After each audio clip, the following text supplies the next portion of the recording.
में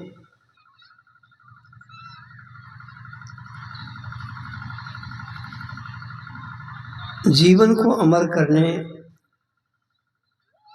हेतु सुनाते हैं। तो सबसे पहले यही कहा जाता है, सुनो सकल दे कान।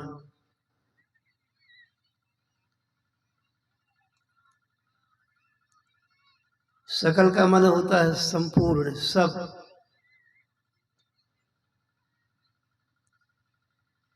और सकल का माने होता है आकार प्रकार।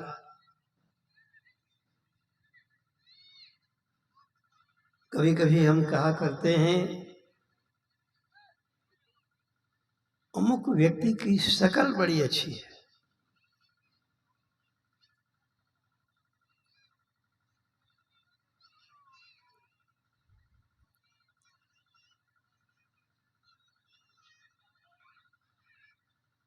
शकल का मन ये भी होता है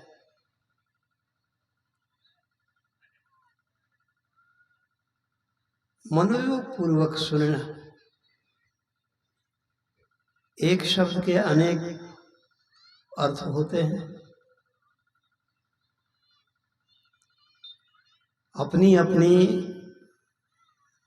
भावना के मुताबिक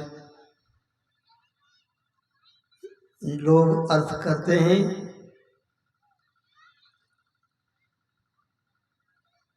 सुनने और सुनाने का काम पूरा करते हैं।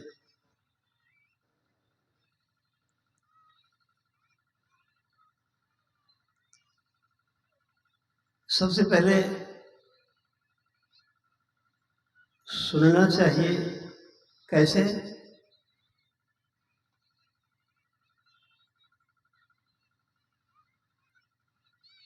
अभिमन्यु जब द्रोणाचार्य जी चक्रव्यूह की रचना करके युधिष्ठिर, भीम, नकुल, सहदेव सबको परेशानी में डाल दिया,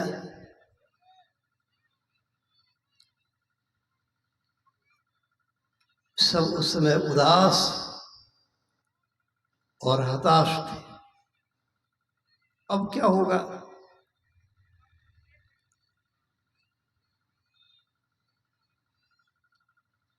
अभिमन्यु आगे आकर बोला धर्मराज युधिष्ठिर जी महाराज से, चाचा जी घबराने की कोई जरूरत नहीं है, चिंता करने की जरूरत नहीं है। मैं अपने आचार्य श्री के चक्रव्यूह का भेदन करूंगा। बड़ा आश्चर्य हुआ युधिष्ठिर जी को। उन्होंने कहा, तुम जानते हो? कहा, जी हाँ। तो हम नहीं जानते हैं, अब फिर तुम कैसे जान गए?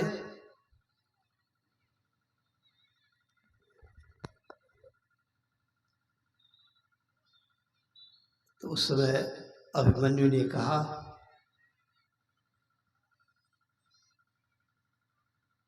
मेरी मां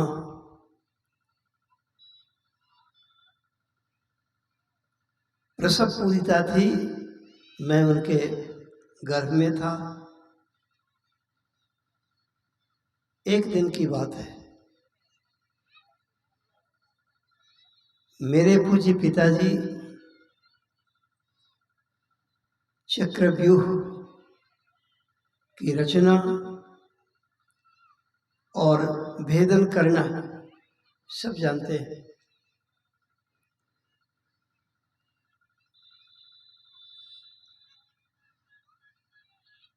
मेरी मां को वे सुना रहे थे, क्योंकि इसकी महिमा है। यदि संतान का जन्म होने में विशेष परेशानी है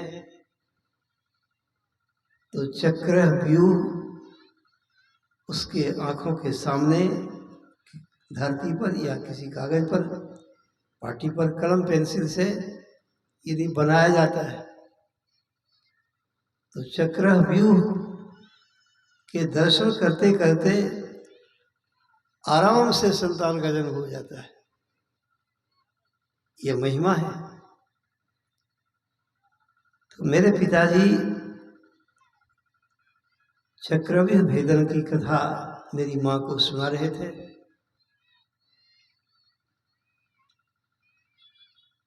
माँ के पेट में जब बच्चे होते हैं और 5 से 9 महीने के भीतर जब चेतन दान हो जाता है, उस समय से माता की स्थिति और शिशु संतान की स्थिति एक जैसी होती है।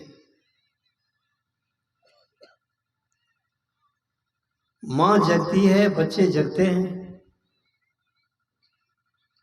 माँ जो कुछ खाती पीती है, माँ के पेट में रसा द्रक्तंग तथा मांसं मेदो प्रजायते मेदस्यास ततो मज्जायाम शुक्र संभव। ये सब धातु बनते हैं। तो माँ की नाभि से बच्चे की नाभि तक एक नली लगी रहती है। बच्चे को भोजन मिल जाता है, उसका हर पालन पोषण होता है, और जब माँ सो जाती है बच्चे भी सो जाते हैं। इसीलिए एक विद्वान ने कहा, किसी का संस्कार कैसा होता है, कब जगता है, तो माँ की तरह उसका संस्कार होता है।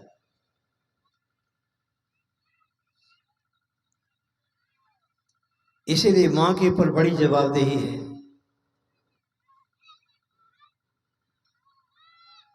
सबसे पहला विद्यालय माँ का गर्भाशय होता है।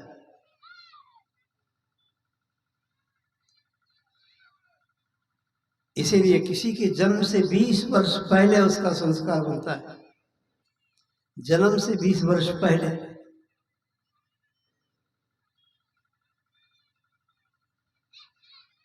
इसीलिए माँ के ऊपर बड़ी जवाबदेही होती है।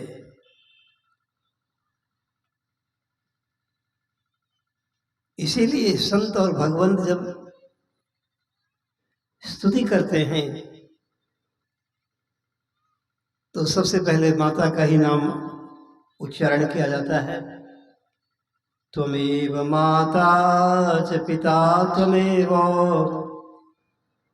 त्वमेव बंधुश्च सखा त्वमेव, त्वमेव विद्या द्रविणं त्वमेव, त्वमेव सर्वं मम देव देव। त्वमेव माता पहले।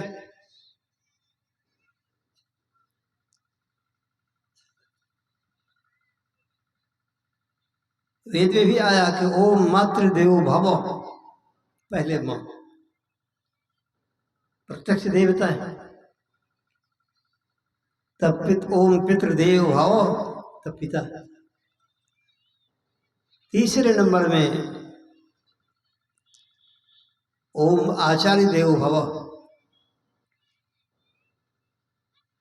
बाबा नानक भी इसलिए कहते हैं गुरुदेव माता, गुरुदेव पिता, गुरुदेव बंधु सहोदरा।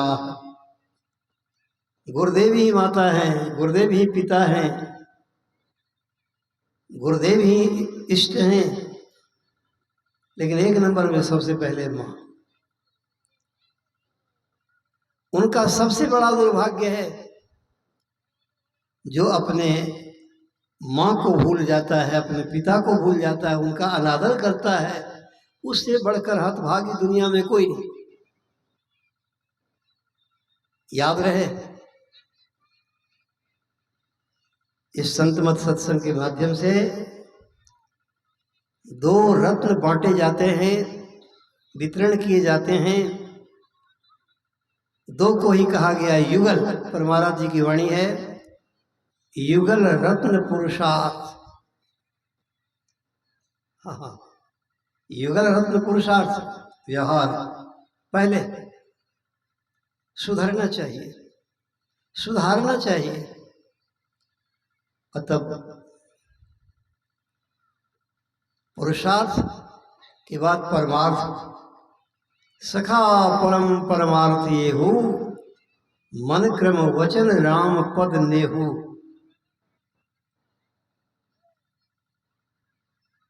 यदि जीवन को इस सांचे में अपने आप को ढाल लिया, इन आचरण को अपना लिया, अर्थात जो माता पिता गुरु को साक्षात देवता समझते, सदा उनकी आज्ञा का पालन करते हैं, तन मन धन से उनकी सेवा करते हैं, तो भगवान मर्यादा पुरुषोत्तम श्री रामचंद्र जी महाराज कहते हैं, चारि पदार्थ भरा भंडारू, पुण्य प्रदेश देश अति चारू। 4 पदार्थ भरा भंडारू, 4 पदार्थों से उसका भंडार भर जाता है, भरा रहता है।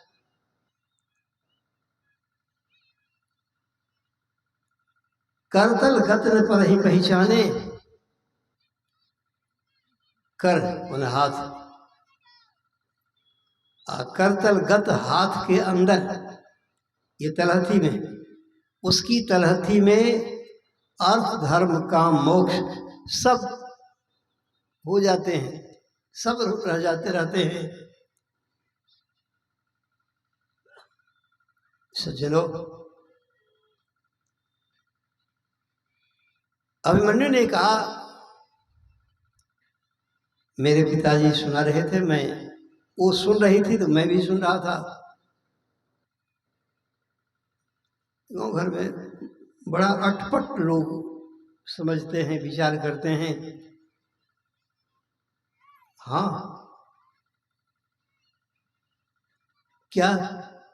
तो कोई कहते हैं कि अभी हमारी जो बहू घर में है वो दूसरी हालत में है, तो संतान का जन्म होगा, उसके बाद तब सत्संग में जाएगी, और संतान जन्म के बाद तब उसको हम दीक्षा दिला देंगे। अभी दीक्षा दिलाना ठीक नहीं। लेकिन उल्टी बात हो गई, अटपटी सी बात हो गई। अरे उसी समय दीक्षा चाहिए, सत्संग चाहिए। हमारे भागवत धर्म में इसीलिए ऐसी स्थिति में माँ को कथा सुनाना, सत्संग सुनाना, दीक्षा लेना, उनके हाथ से दान पुण्य करवाना। जो बच्चा दानी होगा, बच्चा संस्कारी होगा, बच्चा तेजस्वी होगा, बच्चा ओजस्वी होगा, बच्चा वर्चस्वी होगा, बच्चा मनस्वी होगा, बच्चा यशस्वी होगा। इसलिए बड़ी जरूरी है। ये सब हो गए तो फिर संसार की कोई चिंता उसके जीवन में नहीं रह जाती है। इसीलिए माँ के ऊपर बड़ा भार है, बड़ी जवाबदेही है। जैसी माँ होती है वैसी संतान हो जाती है। अभिमन्यु ने कहा, मेरे पिताजी चक्रव्यूह भेदन की कथा सुना रहे थे, माँ जो सुन रही थी तो मैं भी सुन रहा था। 6 फाटक भेदन तक मेरे पिताजी कहते रहे, माँ मेरी सुनती रही। और 7वें फाटक भेदन करने की कथा जब पिताजी आगे बढ़ाते हैं तो तब तक में मेरी माँ सो गई। दुनिया में सबसे बड़ा झूठ बोलने वाला कौन है? ये प्रश्न है। दुनिया में सबसे बड़ा झूठा कौन, झूठ बोलने वाला कौन? आप लोग सब के सब मन ही मन जवाब सोच लेंगे, मैं बताता हूं, मिला लेंगे। यदि इसमें आपकी सोच मिल जाए तो आप ठीक है, आपका उत्तर ठीक है। दुनिया में सोने वाले से बढ़कर झूठा कोई नहीं। यहां तक कि सत्संग में कितने लोग आते हैं, जात ही नींद जुड़ाई आई, पाप इस तरह से दौड़ के चली आती है कि बैठे सत्संग सुनने के लिए बस झपनी आने लग गई, नींद आ गई। तो क्या सो जाना चाहिए? नहीं नहीं, नींद को भगाना चाहिए, नींद को भगाना चाहिए। जो नींद को जीवन में भगा देता, नींद से अपने आप को बचा लेता, तो वही महावीर होता है। वे हनुमान जी की तरह होते हैं, वो लक्ष्मण जी की तरह होते हैं। कहेंगे बाबा जो नींद से बचेगा, सोएगा नहीं तो पागल हो जाएगा, नींद नहीं हो तो पागल होगा। हाँ भाई, बात तो ठीक है, आपको समझना है ठीक। समय का निर्धारण किया गया है। जो बच्चे आज जन्म लिए हैं 1 साल के भीतर तक, उसे 22 घंटे सोना चाहिए। सोने से बड़ी एनर्जी उनकी ताजगी बनी होती है, तो उसे 22 घंटा सोना चाहिए। और जो युवक गण हैं तो उनके बारे में कहा गया वो 7 घंटे 8 घंटे बहुत हो गए, बहुत हो गए। और फिर बूढ़े लोगों की बात तो मत पूछिए, उनको तो नींद आती ही नहीं। 2.5 घंटे 3 घंटे बहुत हो गए, उसके बाद नींद होती ही नहीं। तो सबके लिए सोने का समय निर्धारित है। तो आप नपा तुला, जब युक्त सोना जागना आहार और विहार हो दुख हारी योग, तब जब परिणित सभी व्यवहार हो। पहले सोना, तब जगना, बैठना उठना। जिसके ये सब परिमित हो जाते हैं, सीमित हो जाते हैं, संयमित रहते हैं,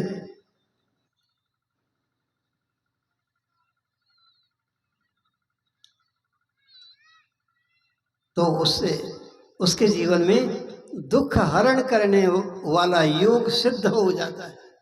वही योग कर सकता है, वही भजन कर सकता है। परमाराज जी कहते हैं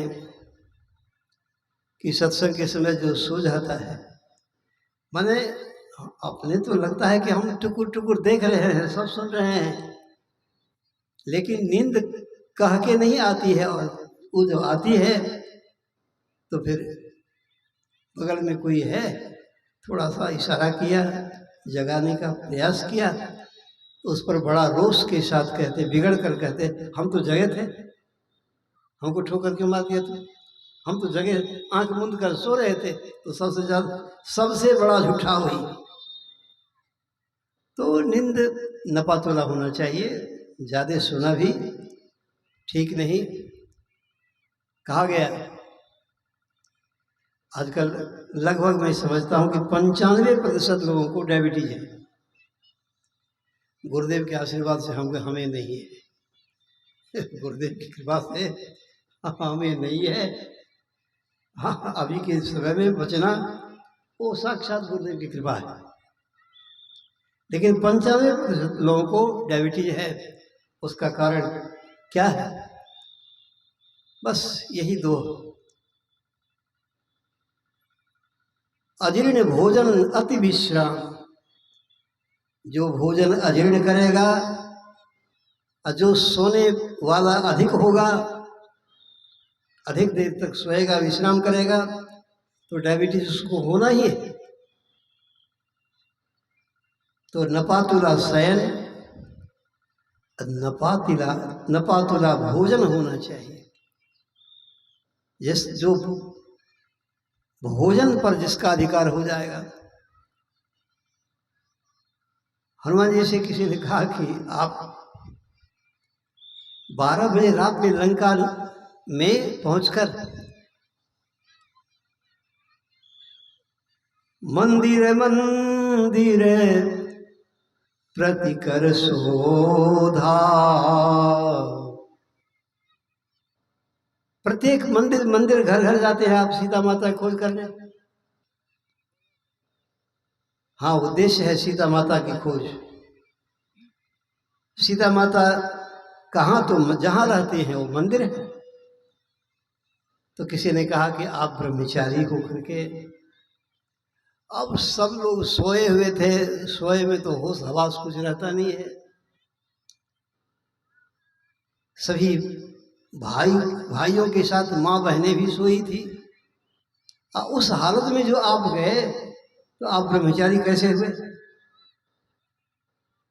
उस दृश्य विभत्स दृश्य को देखते हुए आप ब्रह्मचारी कैसे? ब्रह्मचर्य का पालन आपने कैसे किया? तो हनुमान जी ही एक वित्ता बाहर निकालते हैं। का इसका मतलब क्या हुआ? कहा इस जीभ पर जिसका कंट्रोल होगा, नियंत्रण होगा, वही ब्रह्मचारी होगा। अर्थात ब्रह्म में विचरण करने वाला होगा। ऊर्ध्वरेता हुए द्यस्त सौ देवो न तो मानुष है, वो साक्षात पृथ्वी पर के देवता होते हैं।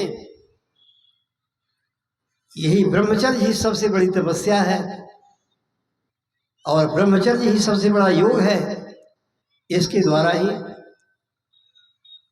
पिंड से ब्रह्मांड में ऊर्ध्व गति होती है। ब्रह्मज्योति ब्रह्मनाद में वे विचरण करते हैं, तो इसीलिए उनको कहा गया वो ब्रह्मचारी, चाहे कोई हो। तो दोनों पर अधिकार चाहिए।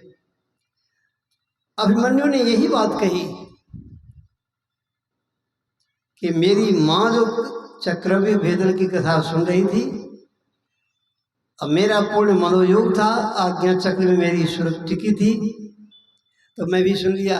और 7वें फाटक भेदन करने की कथा जब मेरे पिता जी कहना प्रारंभ किए, अब माँ सो गई, मैं भी सो गया, इसीलिए 7वां फाटक भेदन करने में हमें संदेह है। अब होगा कि नहीं होगा? 6 फाटक तो हम भेदन करना जानते हैं। वो तो कितने लोग होते हैं सुरबली टाइप के, हुंठ टाइप के होते हैं। हाँ, अब किसी बात में ऐसा जोर देते हैं, ऐसा कहते हैं, मानो जहाँ सुई का कार्य है तो वहाँ तलवार लगे कोई खड़ा है, तो सुई की जहाँ आवश्यकता है वहाँ तलवार क्या करेगा?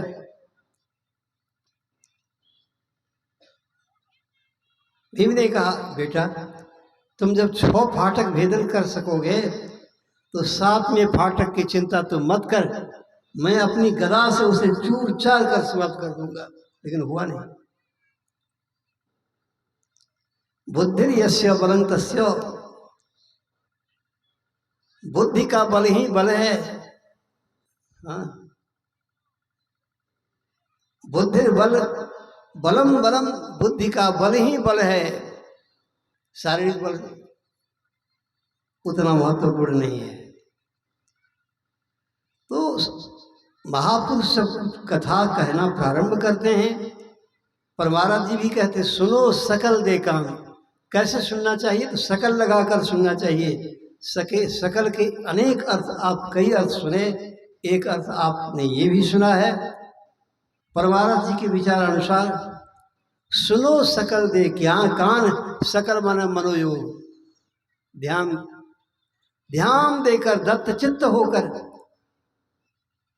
अपने मन को भ्रकुटी में आज्ञा चक्र में टिकाकर सत्संग जो सुनता है वही सुनो सकल देन कान, परवार जी की आज्ञा है। तो उस खूब मनोयोग पूर्वक सत्संग सुनना चाहिए, क्योंकि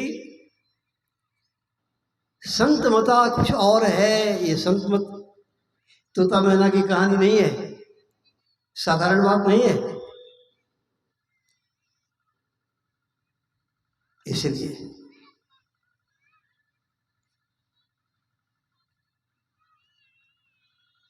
कारण इसका यह है कि संतों के मत को अपनाए बिना, सुने बिना उद्धार होना नहीं है।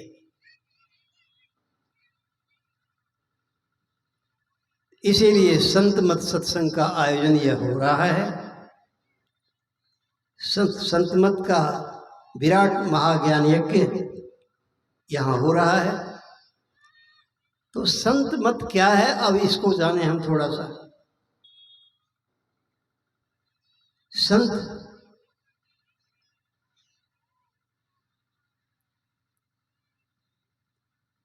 किसी देश से नहीं होते। कितने लोग कहते हैं कौन कौन बाबा लोग आए, फलाने फलाने बाबा आए, अमुक जगह से बाबा को नहीं बुलाए क्या? माने स्थानगत उनकी श्रद्धा हो गई, इसलिए वह श्रद्धा विहीन है। वह संत किसी स्थान में ही रहने से नहीं होते। स्थान माने देश, किसी देश में रहने मात्र से नहीं होते। संत का कोई खास देश नहीं है। अब फिर संत किसी वेश से नहीं होते, अर्थात संत का कोई वेश नहीं है। समस्तीपुर जिले में एक साधु है, वो पूरा काला कपड़ा पहनते हैं, चेहरा भी काला है, चेहरा भी काला है, काला कपड़ा पहनते हैं। तो एक दिन आए, प्रणाम करके कहने लगे कि हुजूर, हमको लोग साधु नहीं कहते,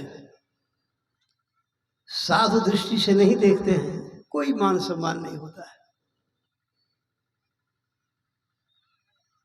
हमने कहा क्या हो गया? साधु संतों को मान सम्मान से क्या मतलब है? निंदा स्तुति है सन, ममता मम पद कंज, ते सज्जन मान प्राण प्रिय, मम प्राण प्रिय, गुण मंदिर सुख कुंज, ऐसा होना चाहिए।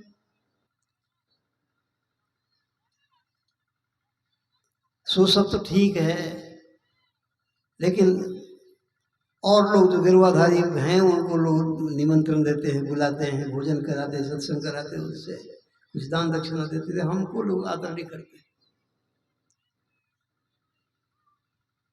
हमने कहा कि साधुता के दृष्टिकोण से, संतत्व के दृष्टिकोण से इस भावना को आप छोड़ दीजिए। कोई आदर करे नहीं करे, सम्मान करेगा पुण्य का भागी वो बनेगा, सम्मान नहीं करेगा तो वो जो बनेगा वो जाने, जिसका भागी होगा वो जाने।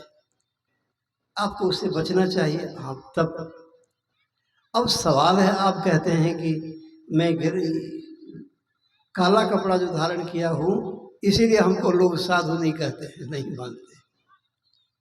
हमने कहा कि अच्छा, लोग तो आपको नहीं कहते हैं साधु, लेकिन मैं आपको साधु कहता हूँ। कहने लगे हुजूर, आप तो, आपके तो हम बाल बच्चे हैं, महान हैं आप, हमको आप सब साधु कहते हैं, लेकिन लोग क्यों नहीं कहते? हमने कहा लोग जानते नहीं है, हम आपको क्यों साधु कहते हैं?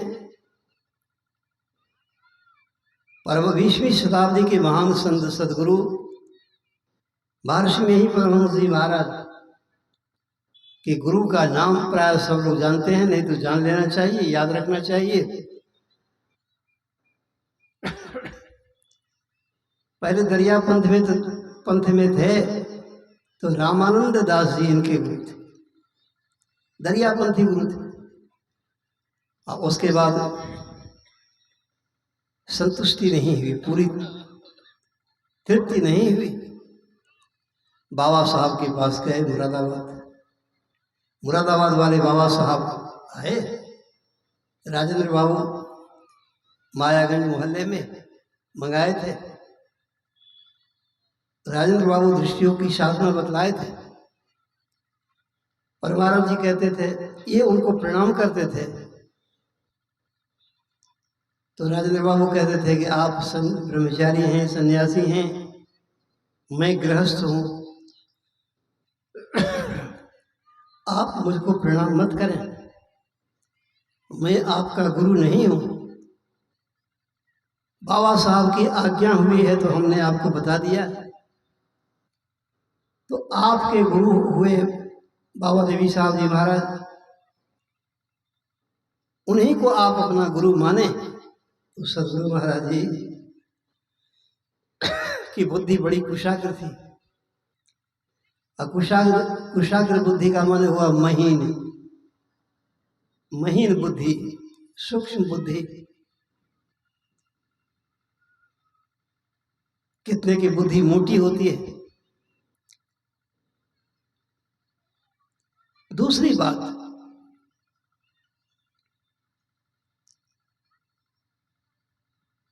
बाबा देवी साहब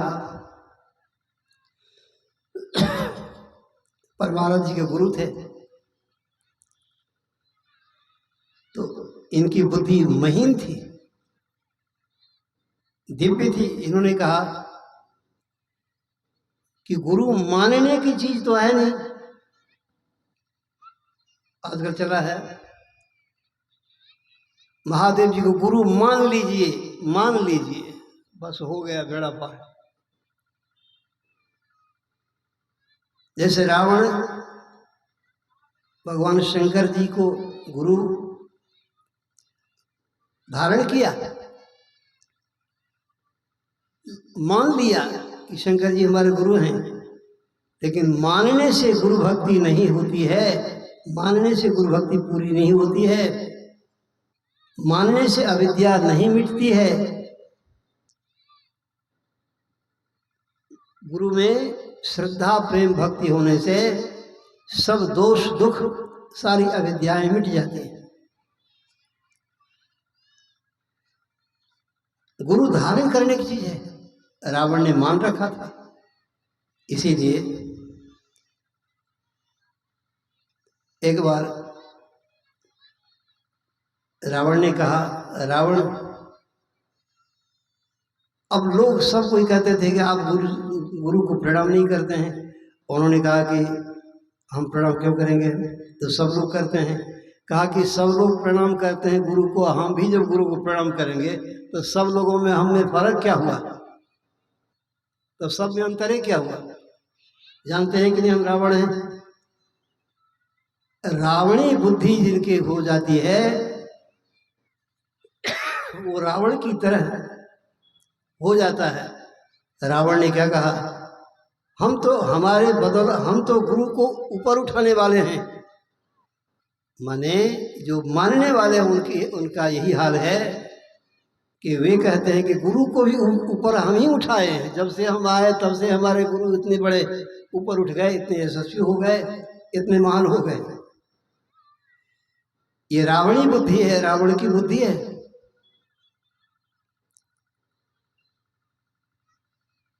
उठा लिया कैलाश पर्वत को। लोगों ने कहा कि प्रणाम हो गया। कहा हो गया क्या, गुरु को तो हम उठाए, देखे आपने देखा, मैंने ऊपर आकाश में उठा लिया, शंकर जी को कैलाश पर्वत सहित ऊपर उठा दिया। तो ऐसी गुरु भक्ति में मान्यता मात्र से कुछ होने वाला नहीं है। तो मैंने कहा कि परमाराध जी के गुरु थे बाबा साहब, आपको याद रखना चाहिए। और जो लोग आपको कहे कि आप काला कपड़ा पहने हुए आप कोई साधु नहीं है, तो आप उनको कहें कि परमाराध जी के गुरु किस वेश में थे। बाबा देवी साहब किस वेश में थे, गिरवा कपड़ा में थे क्या? ना, वे थे एकदम सादे, काली टोपी, काली कुर्ता, काले कोट, काली आरबंद, काली कोपिन, काली पुतली, ऊर्ध्व वस्त्र, उत्तरी वस्त्र और अधो वस्त्र सब काले उनके थे, काले थे। तो बाबा साहब संत थे कि नहीं? तो संत किसी देश से नहीं होते, संत किसी वेश से नहीं होते, संत तो अंतर प्रदेश में प्रवेश करके जो संत सुंदरदास जी की वाणी को चरितार्थ कर चुके होते हैं कि श्रवण बिना धुनि सुनै, नयन बिन रूप निहारै, प्रशंसा बहुत नयन बिन रूप निहारै, नृत्य चरण बिनु करे, हस्त बिनु ताल बजावे, अंग बिना मेरी संग बहुत आनंद बढ़ावे, मैं ही ये गुण धर जोई, सोई गुरु सचित। सुंदरदास जी की वाणी है, श्रवण बिना धुन सुने, नयन बिन रूप निहारे। इस प्रकार इन लक्षणों से युक्त होते हैं वे पूर्ण संत कहलाते हैं। वे चाहे किसी देश में हो या किसी वेश में हो। भेद्यते चो तदा ग्रंथ सिद्ध्यन्ते सर्व संशयाः, क्षीयन्ते परमाकाशे देयांति परमं गतिम्। जड़ चेतन की ग्रंथि को जिन्होंने भेदन किया, जिनके जो परमाकाश से भी ऊपर उठ जाते, तुरीय से भी आगे तुरीयातीत में विचरण करते हैं, तो ब्रह्म स्व ब्रह्मविद स्वयं वह शिवोहम में होते हैं, अहम ब्रह्मास्मि में होते हैं, तदेवाहं तस्येवाहं तमेवाहं से ऊपर उठे होते हैं। बस परमाराज जी सरल परिभाषा देते हुए कहते हैं कि शांत स्थिरता व निश्चलता को कहते हैं। उस शांति को जो प्राप्त कर लेते हैं वे संत कहलाते हैं। उनका जीवन परमार्थमय होता है, उनका जीवन परमार्थमय होता है। सखा परम परमार्थ ये हो, अब मन क्रम वचन राम पद ने हो। मन से कर्म से वचन से वे पूर्ण भगवत परायण हो जाते हैं। वे भागवत तो भगवत बन जाते हैं। भागवत कथा का माने भगवान कृष्ण की कथा नहीं, भागवत का माने होता है संत, अब भगवत का माने होता है भगवंत। भागवत कथा पहले सुनना जरूरी है, माने पहले संतों की कथा सुननी जरूरी है, संत के लक्षणों को सुनना जरूरी है। तो उससे फायदा क्या होगा? तो संत हमें भगवत चरणों में जोड़ देंगे, लीन कर देंगे। इसीलिए बिन दया संतन की में ही जानना ईश्वरा को, हुआ नहीं होता नहीं और होनहार है नहीं। याद रखेंगे,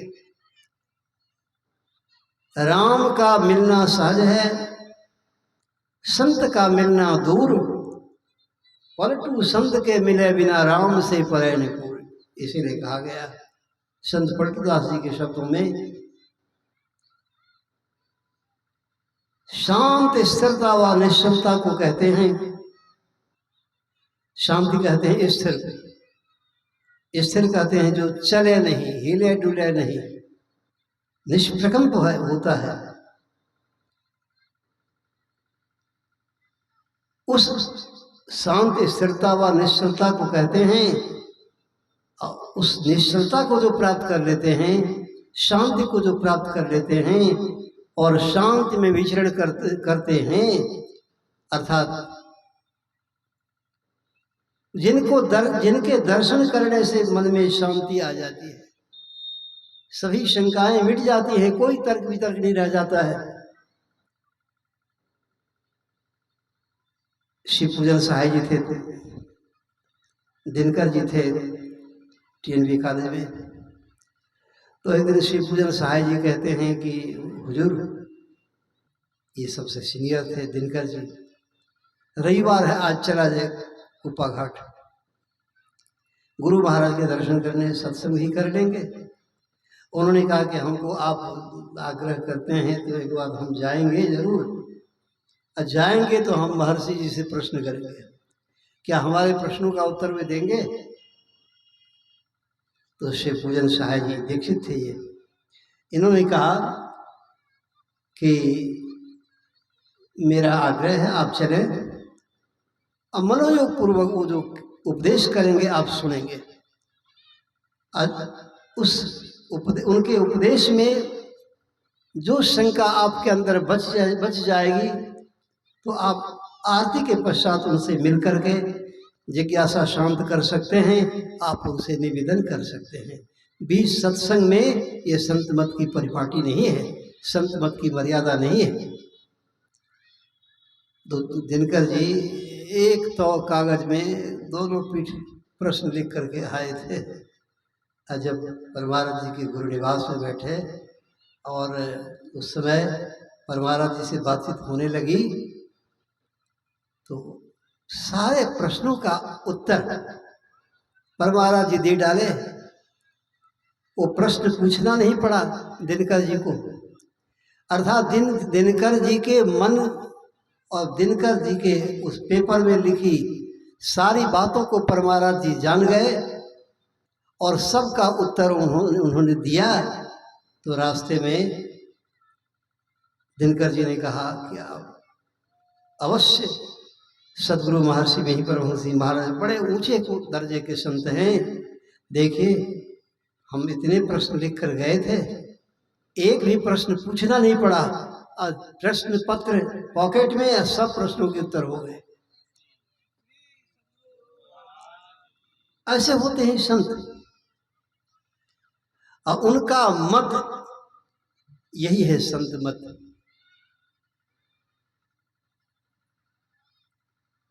वेद में और व्याकरण में, संस्कृत व्याकरण में दंत सौ तो हलंत सत, सोई जो विनिशय नहीं, जिसका कभी विनाश नहीं होता है उसे सत कहते हैं। परम सत्य है परमात्मा, असत्य है यह जीवात्मा। अपनी इस जीवात्मा के द्वारा स्वात्मानं पुरुषं पश्येन मनस्तत्र लयंगतम, अपनी अंतरात्मा के द्वारा जो परमात्मा का साक्षात्कार कर लेते हैं तो ब्रह्म सौ ब्रह्मविद स्वयं, वे उस ब्रह्म का साक्षात्कार करके स्वयं ब्रह्म ही हो जाते हैं। यही मोक्ष की प्रबल सामग्री है। सज्जनों, यह संतों का मत बड़ा सार गर्भित विज्ञान स्वरूप है। इस एक ज्ञान में सब ज्ञान पूरे हो जाते हैं। एक साधे सब सद है, सब साधे सब जाए, जे कहीं सींचे मूल को फूले फले अघाए। वृक्ष की जड़ में पानी डालने से पत्ते पत्ते में पानी चला जाता है।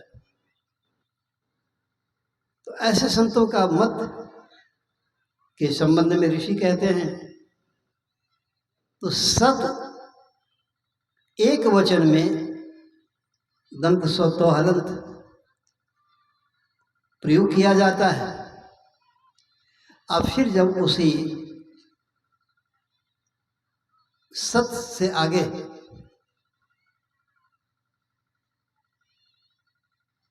ऊपर में अनुस्वार दिया अथवा बीच में आधा नून लगा दिया, संत हुआ, तो उस परम सत्य में तदाकार हुए वो संत कहा गया। संत शब्द व्याकरण से एक वचन में होता है, अब बहुवचन में उसी का संतः शब्द होता है।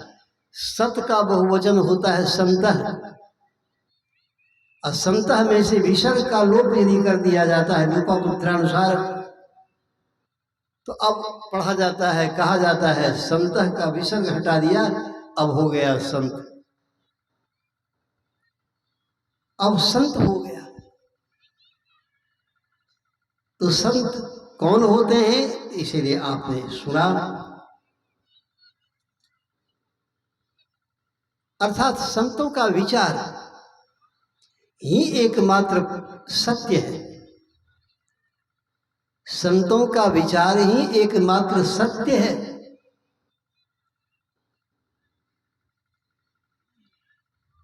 उनका विचार क्या है?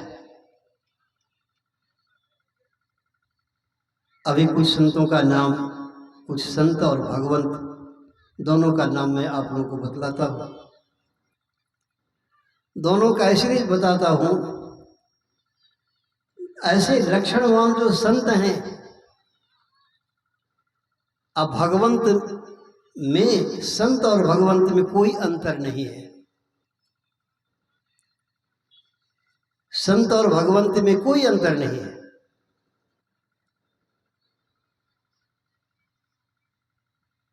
संत भगवंत अंतर निरंतर नहीं, किमपि मति विमल कह दास तुलसी, इसीलिए कहा गया है।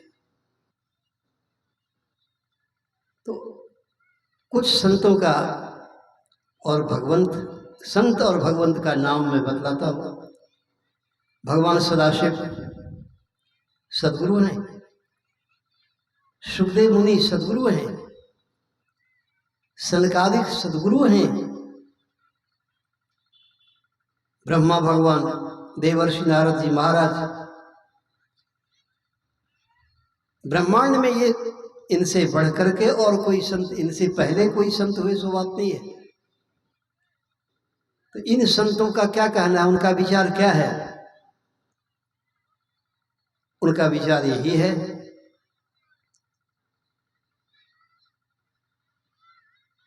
सत्संग में आने से उनका विचार सुनने को मिलता है। उनका विचार है यह संसार अपने आप नहीं है,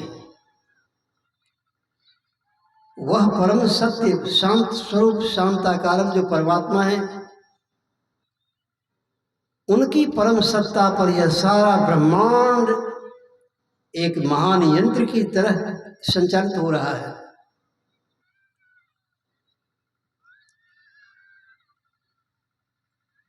यही है संतों का विचार कि उस जगदाधार, उस सर्वाधार परमात्मा का स्वरूपतः ज्ञान, यही दरअसल ज्ञान है, यही विज्ञान है। हो राम भक्ति ज्ञान ना अरु ज्ञान है तो क्या, अध्यात्म ज्ञान के बिना विज्ञान है तो क्या।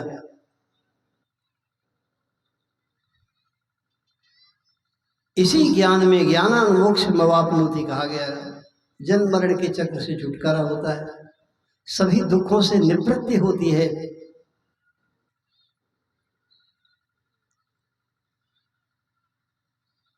संत मत सिद्धांत के साथ उसूल हैं, एक नंबर में है उसी परमात्मा के संबंध में,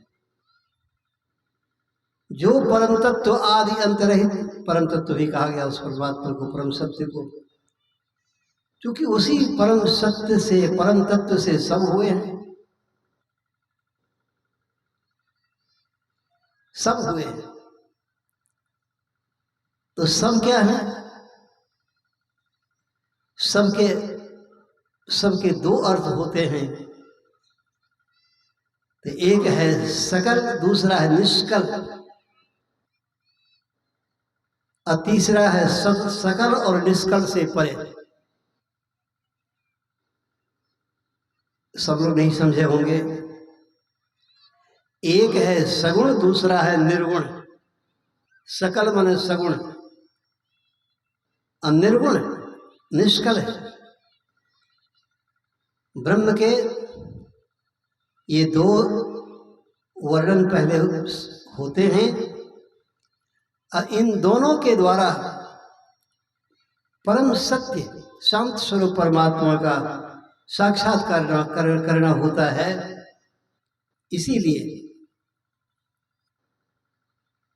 ये निर्गुण नयन ही सगुण, रसना राम सुनाम, मनहु पुरट संपुट रसत तुलसी ललित लाभ। लेकिन अभी लोक में, वेद में देखा क्या जाता है, दो पार्ट में लोग बटे हुए हैं। एक सगुण में फंसे हुए हैं, दूसरे निर्गुण में अटके हुए हैं। सगुण वाले निर्गुण को सुनना नहीं चाहते हैं। वो तो बाबा जी लोगों का है, हम लोगों के लिए नहीं है। और निर्गुण सत्ता में विश्वास रखने वाले वो सगुणियां कहकर कहते हैं, सगुणियों से 30 कोस, सगुण मानने वाले जो, उससे 30 कोस दूर है परमात्मा। है वह 30 ही कोस क्यों? परमात्मा बाहर, भीतर भी है, बाहर भी है। बाहर में कोई खोजना चाहे तो कहां जाना पड़ेगा? पृथ्वी से, पृथ्वी सतह से 9,30,000 ये कहा गया, 15 लाख गुना बड़ा है सूर्य। 9,30,28,000 मील दूरी पर सूर्यमंडल है। उस सूर्यमंडल से भी ऊपर उठे चले तो बाहर में ही परमात्मा का साक्षात्कार होगा। परमात्मा, परमात्मा जी कहते हैं, बाहर भीतर भक्ति कराई तब दीजिए आत्मज्ञान। संत मत का यह सामंजस्य पूर्ण ज्ञान है, इसे कोई काट नहीं सकता है। सगुण भी है और निर्गुण भी है। सगुण है पैर, निर्गुण है हृदय, और निर्गुण सगुण के पर यह सिर है। तीनों चाहिए। पैर कट जाएगा तो हृदय ठीक है, हृदय ठीक है, हार्ट ठीक है, ब्रेन भी ठीक है। पैर कटा हुआ तो किसी काम का नहीं। कहीं पैर रहे, सिर रहे, हार्ट अटैक हो जाए, मृत्यु किसी को हो जाए तो क्या होगा? तो कुछ नहीं होगा, सब बेकार हो जाएगा। अब पैर दुरुस्त रहे, हार्ट भी ठीक रहे, और गर्दने कट जाए, कबंध बना हुआ का जीवन कैसा होगा? बेकार होगा।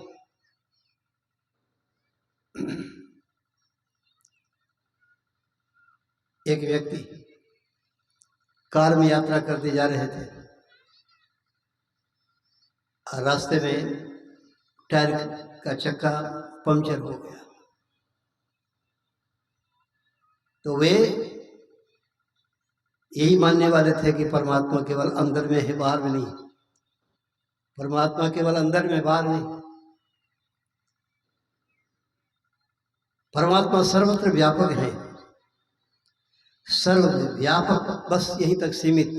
असंत मत का था सर्वव्यापक, सर्वव्यापक। पहले सर्व, सर्व में व्यापक, और सर्वव्यापकता के परे तब पूर्ण ज्ञान होगा। अब वो किसी से पूछा कि हमारी कार का चक्का पंक्चर हो गया है, तो हवा कहाँ मिलती है? कहा कि आप ही तो कहते थे परमात्मा सर्वत्र व्यापक है। सर्वव्यापक सत्ता, निर्गुण सत्ता ही सत्ता है। तो जब हवा कहाँ नहीं है, उदाहरण देकर समझा रहे थे आप कि जैसे हवा सर्वत्र व्यापक है, इसी तरह से सर्वत्र व्यापक परमात्मा है। अंदर में ही खोजना है, बाहर में कुछ नहीं। बाहर में कुछ नहीं। ये मंदिर बेकार है, मस्जिद बेकार है, सब बेकार है। उन्होंने कहा कि जब हवा की तरह परमात्मा है तो हवा सर्वत्र व्यापक है, ये है, तो फिर क्या दिक्कत है? यहीं पर हवा, चक्का को रख दीजिए, उसमें हवा प्रवेश कर जाएगी, चक्का आपका कामयाब होगा। कहा नहीं नहीं, चक्का में हवा करने वाला कहीं पर होगा तो बता दीजिए। तब लोगों ने कहा कि हाँ, अमुक जगह है। हवा है सर्वत्र व्यापक, लेकिन हवा निकल गई चक्का से तो वो चक्का आदमी को भी वो वहां शांत होकर बैठना पड़ता है। जाओ करो, क्या करते हो, करो सफर। गड़बड़ हो गया। इसीलिए हवा का ज्ञान बाहर भी होना चाहिए, भीतर भी होना चाहिए। इसी तरह परमात्मा का ज्ञान बाहर भी होना चाहिए, भीतर भी होना चाहिए।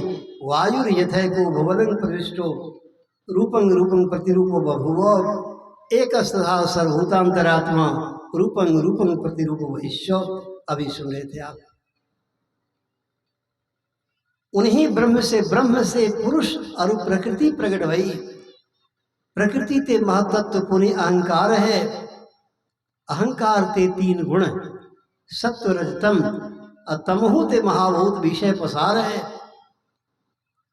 रजहु ते इंद्र दश पृथक पृथक वही, सत्व ते मन आदि देवता विचार है। ऐसे अनुक्रम करी शिष्य सु कहत गुरु, सुंदर कहत या मिथ्या भ्रम जा रहे। संत महापुरुष कहते हैं जैसे हवा सर्वत्र है व्यापक, लेकिन हवा के सेंटर में जाना पड़ता है और हवा को उसमें भरना पड़ता है तब हमारी कार चलती है। इसी तरह से हमारी यात्रा मंगलमय अर्थात मंगलमय परमात्मा की ओर होने के लिए, मंगल दशा को प्राप्त करने के लिए क्या करना होगा? जैसे हवा के सेंटर में, तो इसी तरह से परमात्मा का सेंटर क्या है? वही सेंटर है आज्ञा चक्र, वही सेंटर है ब्रह्मरंध्र। हवा के सेंटर में जाकर हवा करवाते हैं तो गाड़ी चलती है। हमारी आत्मा की यात्रा होगी परमपिता परमात्मा में, हम ब्रह्म में विचरण करेंगे, ऊर्ध्वरेता बनेंगे। कैसे? तो ब्रह्मरंध्र में उसी रास्ते को सीखना पड़ता है, जानना पड़ता है, वहां से चलना पड़ता है। भगवान श्री राम कहते हैं बिना सदगुरु की शरण में गए यदि कोई चाहता है हम किताब पढ़ करके हम ही जान लेंगे, सीख लेंगे, कर लेंगे, तो मानो कोमल कमल की डंटी में जो असंख्य तंतु हैं, उस अत्यंत कोमल तंतु से मदमस्त गजराज को कोई अपने दरवाजे पर बांध के रखना चाहता है, जैसे यह कभी नहीं हो सकता है। इसी प्रकार संत सदगुरु की शरण में गए बिना, संत सदगुरु को धारण किए बिना, उनकी युक्ति भजन भेद प्राप्त किए बिना यदि कोई चाहे कि हम किताब पढ़ करके हम ब्रह्म के परमात्मा का साक्षात्कार कर लेंगे, आत्मसात कर लेंगे, तो उनकी भी चाहना उसी तरह निष्फल है। जरूरी है संत का विचार जो है उस दिशा में। परमाराज जी कहते थे, जो लोग कहते हैं कि हम केवल निर्गुण को मानते हैं, मंदिर को नहीं मानते, मंदिर में किसी मूर्ति को, मूर्ति जहां रहती है हम वहां नहीं जाते हैं, हम मूर्ति को नहीं मानते। तो परमाराज जी कहते थे कि मूर्ति में आकार प्रकार है तो मंदिर में भी आकार प्रकार है। इसी तरह से किसी मस्जिद का भी आकार प्रकार है, नक्शा है, रूप है। आप कहते हैं कि हम निर्गुण को नहीं मानते, मूर्ति को नहीं मानते हैं, जहां मूर्ति रहती है वहां नहीं जाते हैं, हम उनको प्रणाम नहीं करते हैं। तो हम आपको संदेश सुनाने आए हैं। क्या संदेश सुनाएंगे आप? आपको तो स्वयं ज्ञान हुआ नहीं। आप मस्जिद में क्यों जाते हैं? एक ही पश्चिम दिशा में क्यों नमाज पढ़ते? मस्जिद में जाकर एक ही पश्चिम दिशा में मुख करके नमाज पढ़ना, यह भी सगुण पूजा है, यह भी सगुण पूजा है। हाँ, जैसे मंदिर में भगवान की पूजा है, अब मस्जिद में जाते हैं तो मस्जिद को मानते हैं आप, मस्जिद को सलाम करते हैं आप, तो मस्जिद भी तो सगुण ही है, वो निर्गुण नहीं है, वो भी सगुण है। आप भी सगुण को मानते हैं, अर्थात मन को पहले टिकाने के लिए सगुण का अवलंब चाहिए, तत्पश्चात उस अवलंब के द्वारा अविलंब संत सदगुरु से युक्ति सीखकर निर्गुण उपासना भी करनी चाहिए। यही सगुण निर्गुण क्षर पुरुष और अक्षर पुरुष के द्वारा परम पुरुष परमात्मा जो हैं उनका साक्षात्कार कोई भी कर सकते हैं। जितने मनुष्य तनधारी हैं प्रभु भक्ति कर सकते, सभी अंतर व बाहर भक्ति कर घटपट बिठाना चाहिए। यही है संतों का सार विचार, अर्थात एक अनादि अनंत परमात्मा की परम सत्ता है, जिसके द्वारा ये संपूर्ण विश्व ब्रह्मांड संचालित हो रहा है। आप इस ज्ञान को भी धारण करें। हिंदू कहे सो हम बड़े, मुसलमान कहे हम। एक हिंदू कहे जो हम बड़े, मुसलमान कहे हम। एक मुंह दुई फाड़ है, अकुण ज्यादा कुण कम। कुण ज्यादा कुण कम करियो मत करिया। एक भजत है राम दूजो रहमान में रजिया। कहे दीन दरवेश दो ही सरता मिल सिंधु। सबका मालिक एक है, क्या मुस्लिम क्या हिंदू। ये अनेकत्व है, क्या है अनेक, क्या है। अरे आप तो एक हैं, आप एक हैं। किसी को आप बाबा लगते हैं तो वो बाबा बाबा कहता आपको। किसी को आप काका लगते हैं तो वो आपको काका कहता है। किसी को बड़का भैया लगते हैं तो कोई बड़का भैया आपको कहता है। किसी को साला आप लगते हैं तो वो साला कहकर के गाली पड़ता है आपको, हंसी मजाक करता है। कोई आपको मामा लगता है तो आप मामा कहे जाते हैं। एक ही है, तत्व तो एक है, व्यक्ति तो एक है। फिर जिनको जो लगते हैं, जिनको जो जो संबंध स्थापित कर रखे हैं, एक ही व्यक्ति है। वो किसी को काका लगता, किसी को दादा लगता, किसी को मामा लगता, किसी को नाना लगता। ये लगने से वो बहुत नहीं हो जाते, वो एक ही होता है। लेकिन ये बहुत जो मान्यता है, ये भी परम आवश्यक है।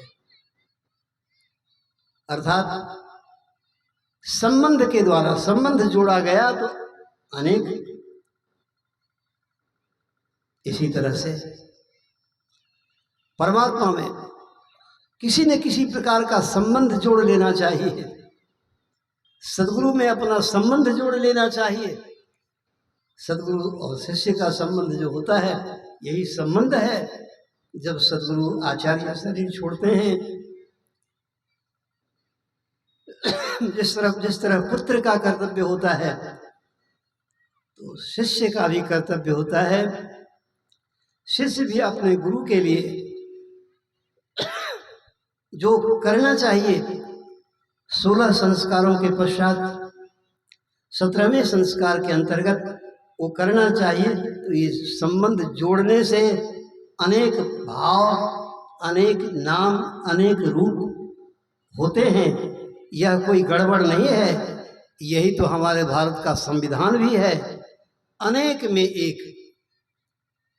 मद्रासी है, मराठी है, पंजाबी हैं, बंगाली हैं, बिहारी हैं, सबकी भाषा अलग अलग। भारत में कितनी भाषाएं हैं, गिन लीजिए, देखिए कितनी भाषाएं हैं। और सब अनेकता के बीच एकता, ये हमारा वेद पुराण तो कहता ही है, हमारा भारतीय संविधान भी यही कहता है। और वही एक सब में है। संबंध का यह प्रयोग भिन्न भिन्न होता है, इसीलिए आपस में सब प्रेम से रहें और एक परम तत्व की उपासना करें। आज के सत्संग में अभी यही ब्रह्म, प्रकृति और जीव का विषय आपने पाठ्यक्रम में सुना है, और उसी के ऊपर हमारे सारे महात्मागण अपने अपने ढंग से हम लोगों को सुनाने का प्रयास किए हैं। और उसी कड़ी में थोड़ी सी सेवा मैंने भी आप लोगों की। अब इसके आगे ज़्यादा मैं नहीं कहूँगा। आगे की सूचना अभी आप मेरे प्रवचन के पश्चात सुन लें, और उस सूचना के मुताबिक अगले कार्यक्रम में आप भाग लें।